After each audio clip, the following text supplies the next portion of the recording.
Disclaimer. This video is made just for information purpose only. While we have taken great care to ensure the accuracy and reliability of content, we cannot guarantee its absolute correctness. The content presented is based on knowledge and understanding available at time of production. Therefore, it is important to know that scientific and factual knowledge evolve over time. Being a family member, I would request the viewers to fasten their seats to enjoy the video and a glimpse of knowledge. कोई एक कवि ने अच्छी बात कही है कि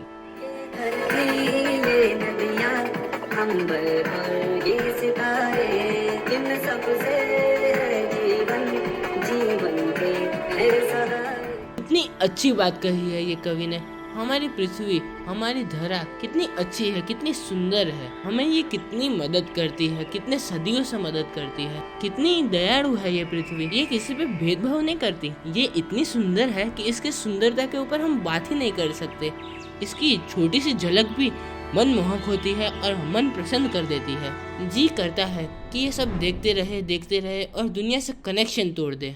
मन करता है कि एक क्षण के लिए ये धरती रुक जाए और मैं ये क्षण को पूरा जी सकूं और ये समय की मजा ले सकूं। लेकिन क्या करे यार, दिमाग भी 21st सेंचुरी में जी रहा है। एक क्षण पे मजा लेता है तो दूसरे समय पे साइंटिफिक हो जाता है, थोड़ा टेक्नोलॉजी और साइंस की तरफ चला जाता है और सोचने लगता है कि ये इतनी अच्छी और इतनी सुंदर पृथ्वी बनी कैसे।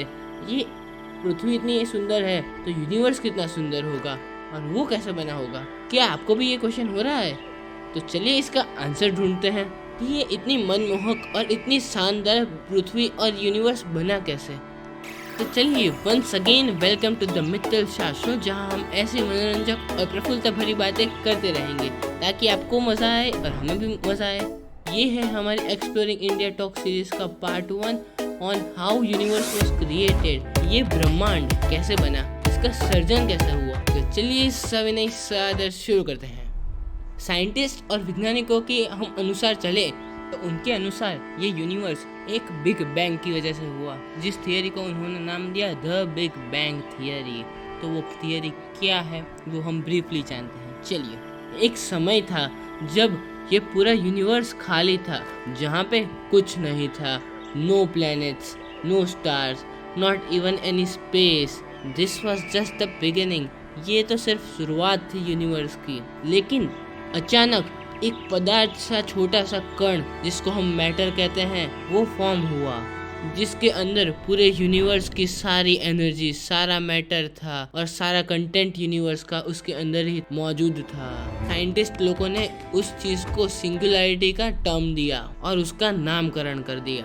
और थोड़े ही क्षण के बाद कुछ एक्स्ट्रा ऑर्डिनरी, कुछ अद्वितीय किस्सा बना, जिसको हम आज के टाइम पे बिग बैंग कहते हैं। वो छोटा सा कण जिसको हमने सिंगुलैरिटी का नाम दिया था, वो एक्सप्लोड हो गया, फट गया और इसकी वजह से यूनिवर्स का फॉर्मेशन हुआ। और इसके बाद जैसे यूनिवर्स बढ़ता गया, उसकी साइज बढ़ती गई, उसका टेम्परेचर डाउन होता गया, वो कूल होता गया और इसकी वजह से सब एटॉमिक पार्टिकल्स जैसे कि इलेक्ट्रॉन्स, न्यूट्रॉन्स, प्रोटॉन्स, इनका फॉर्मेशन हुआ, जिन्होंने बाद में एक होके ज्वाइन होके एटम्स का फॉर्मेशन किया। और समय के साथ ज़्यादा आगे आए तो इन सभी एटम्स ने एक साथ आके गैसेस का फॉर्मेशन किया, जिन्होंने गैस क्लाउड्स बनाए, जो आगे जाके हमारी पहली गैलेक्सीज या पहले स्टार्स बने। ये वही गैलेक्सीज और वही स्टार्स हैं जिनको हम अपनी आंखों से रात को देखते हैं और जिनको देख के हमें बहुत मज़ा आता है और हमारा मन प्रफुल्ल बनता है।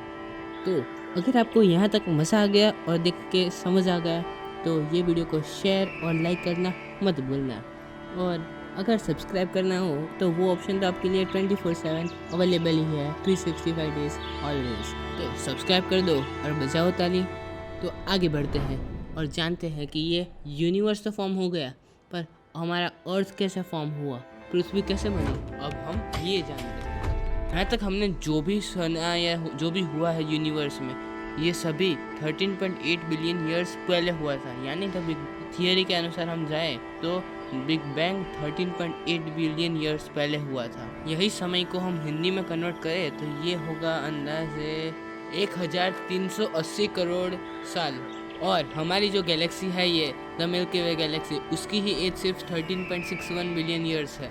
और हमारा जो ये सूर्य है सन, उसकी एज है 4.6 बिलियन ईयर्स। और हमारा जो ये अर्थ है उसकी एज है 4.5 बिलियन ईयर्स। कैसी अनोखी बात है ना। Coming back to the point, earth के फॉर्मेशन की कहानी में हम पीछे जाते हैं। जैसे हमने आगे डिस्कस किया कि कैसे सब एटॉमिक पार्टिकल्स बने और उनके कॉम्बिनेशन से डस्ट पार्टिकल्स और गैस क्लाउड्स बने। तो आज से लगभग 5 बिलियन साल पहले हमारी ये मिल्की वे गैलेक्सी में एक बहुत ही बड़ा डस्ट क्लाउड था।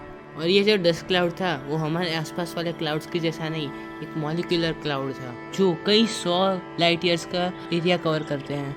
और साइंटिस्ट लोग इन सारे डस्ट क्लाउड को नाम देते हैं नेब्यूला। ऐसे ही एक नेब्यूला में से अर्थ का जन्म हुआ। तो चलिए जानते हैं कैसे हुआ ये। तो ये जो डस्ट क्लाउड था उसके अंदर का जो मैटर था, जो पार्टिकल्स थे, वो सारे अपने ग्रेविटेशनल फोर्स की वजह से एक दूसरे को अट्रैक्ट करने लगे। और ये जो डस्ट क्लाउड था जो बिखरा हुआ था वो एक स्फेरिकल क्लाउड बन गया। क्यों? क्योंकि जैसे जैसे डस्ट क्लाउड का मास बढ़ने लगा वैसे वैसे उसका रेडियस कम होने लगा और उसने एक स्फेरिकल शेप ले लिया। ये सब तो साइंटिस्ट इजीली जान पाए क्योंकि हमारे पास न्यूटन की दी हुई फार्मूला थी gravitational force is equals to Gm/r², जिसका मतलब ये हुआ कि ग्रेविटेशनल पुल और मास दोनों डायरेक्टली प्रोपोर्शनल। ऐसा ही वो टाइम पे यूनिवर्स में डार्क होल्स और स्टार्स के बर्स्ट होने की वजह से बहुत सारा मैटर ये नेबुला में अंदर आ रहा था। यही टाइम पे सोने पे सुहागा जैसा इंसिडेंस हो गया नेबुला के लिए। चमत्कार ये हुआ कि जो ये नेबुला था उसके बहुत ही करीब एक बहुत ही बड़ा स्टार था जो सुपरनोवा में कन्वर्ट हो गया और पूरा एक्सप्लोड हो गया, फट गया, बूम।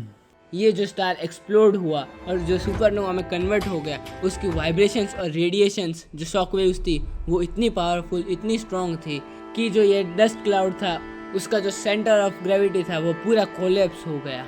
और जो ये डस्ट क्लाउड का स्फेरिकल शेप था, गोलाकार शेप था, वो फ्लैट डिस्क में कन्वर्ट हो गया। एग्जाम्पल के रूप में कोई ऑरेंज था वो फ्लैट डिश में कन्वर्ट हो गया। ये जो स्फेरिकल बॉल से फ्लैट डिश का शेप कन्वर्ट हो गया उसकी वजह से पूरे डस्ट क्लाउड को एंगुलर मोमेंटम मिल गया और ये जो डस्ट क्लाउड था वो रोटेट होना शुरू हो गया। तो जैसे मैंने आगे बताया कि जो सेंटर ऑफ ग्रेविटी था वो कोलैप्स हो गया और ये जो डस्ट क्लाउड था वो रोटेट होना शुरू हो गया। तो जो सारे छोटे बड़े डस्ट पार्टिकल्स थे वो डिस्पर्स्ड हो गए और फैल गए, बिखर गए। अब यहाँ पे जो ये डस्ट क्लाउड था उसके जो भी पार्टिकल्स थे, जो मैटर थे, वो एक दूसरे को अपने छोटे मोटे ग्रेविटेशनल फोर्स की वजह से अट्रैक्ट करने लगे, जिसकी वजह से ये जो डस्ट क्लाउड था उसकी साइज़ कम होने लगी और ये क्लाउड का एंगुलर मोमेंटम बढ़ गया। यानी कि ये क्लाउड की स्पीड, जो रोटेट करने की स्पीड थी, वो ज़्यादा हो गई, जिसकी वजह से जो ये सेंटर था ये क्लाउड का वो ज़्यादा एनर्जी से लथपथ हो गया, गर्म हो गया, जिसकी वजह से बहुत सारा मैटर सेंटर में फोकस हो गया, कॉन्सेंट्रेटेड हो गया। इसका परिणाम ये आया, रिजल्ट ये आया कि वहाँ के जो भी गैस मॉलिक्यूल्स थे और दूसरे जो पार्टिकल्स थे उन सभी के बीच में केमिकल रिएक्शंस होने शुरू हो गए, जिनको कोई नहीं रोक सका। और अंत में रिजल्ट ये आया कि हाइड्रोजन के जो मॉलिक्यूल्स थे उसके अंदर उन्होंने न्यूक्लियर फिजन का रिएक्शन किया और वो आगे जाके हमारा सन बने, सूर्य देवता बने। सूर्य महाराज की जय करते हुए आप सभी लोग ये वीडियो को शेयर कर दीजिए और लाइक कर दीजिए। तो स्टोरी को कंटिन्यू करते हुए हम आगे बढ़ते हैं, अर्थ का फॉर्मेशन कैसे हुआ। ये जो सन के आसपास जो पार्टिकल्स रिवॉल्व हो रहे थे, गोल गोल घूम रहे थे, उनमें जो छोटे वाले थे वो तो घूमते रह गए, लेकिन जिनकी साइज़ हाफ माइल यानी लगभग 800 मीटर की साइज से बड़ी थी वो सभी दूसरे पार्टिकल्स को और ये जो छोटे छोटे पार्टिकल्स थे उनको अट्रैक्ट करने लगे और उनकी साइज़ बढ़ाते रहे। और ये जो बड़े बड़े सेलेस्टियल बॉडीज थे जो सन के अराउंड रिवॉल्व कर रहे थे वो प्लैनेट्स बने आगे जाके। जो प्लैनेट सन के आसपास नज़दीक थे उनको टेरेस्ट्रियल प्लैनेट्स का नाम दिया गया और जो प्लैनेट्स सन से दूर थे उनको आउटर प्लैनेट्स कहा गया, जो एस्टेरॉयड बेल्ट के दूसरी पार थे। और एक यूनिक से इंटरेस्टिंग फैक्ट बताऊं कि ये जो टेरेस्ट्रियल प्लैनेट्स थे वो अब की जैसे 4 नहीं थे, वो टाइम पे 5 टेरेस्ट्रियल प्लैनेट्स थे, मर्क्यूरी, वीनस, अर्थ, मार्स और थिया। तो आप लोग सोच रहे होंगे कि ये थिया प्लेनेट कौन सा नया आ गया, वो टाइम पे था तो अब कहाँ गया, घूमने चला गया या खेलने चला गया? तो नहीं मेरे यार, ये जो थिया प्लेनेट था वो तो अर्थ से 4 गुना बड़ा था साइज में। लेकिन जैसे जैसे टाइम पसार होता गया वैसे वैसे जो ये थिया प्लेनेट था और अर्थ प्लेनेट था वो दोनों करीब आते लगे और जिसकी वजह से ग्रेविटेशनल फोर्स की वजह से दोनों प्लैनेट्स के बीच में टकराव हो गया और दोनों कोलैप्स हो गए। क्या आपको पता है कि ये जो टकराव हुआ उसकी वजह से अर्थ का एक छोटा टुकड़ा अर्थ के स्फीयर में से निकल गया और अर्थ की आसपास गोल गोल घूमने लग गया, और वो आज हमारा चांद है। मून, राकेश, मयंक, चंद्रमा और भी कई उसके नाम हुए। आगे बढ़े तो ये अर्थ की स्टोरी यहाँ पे ही ख़त्म नहीं हुई। ये टाइम पे जो अर्थ था वो आज के अर्थ से पूरा डिफरेंट था। कोई भी ज़मीन नहीं थी, कुछ नहीं था, सिर्फ था तो एक समुद्र जो बना हुआ था लावा से, जिसका टेम्परेचर था 1900 डिग्री सेल्सियस। आगे अर्थ का क्या हुआ, कैसे बदलाव आए और कैसे ये इतना मनमोहक और सुंदर बन गया अब की जैसे, वो हम आगे जानेंगे, नेक्स्ट वीडियो में जानेंगे। तो तब तक स्टे ट्यून और बने रहिए हमारे चैनल पे। Thank you. और जैसा आपको वीडियो लगा हो वैसे आप अपने रिएक्शंस दे सकते हैं कमेंट करके, लाइक करके, सब्सक्राइब करके। Thank you. तो चलिए अब हम सभी नई सादर वीडियो की समाप्ति करते हैं। आभार।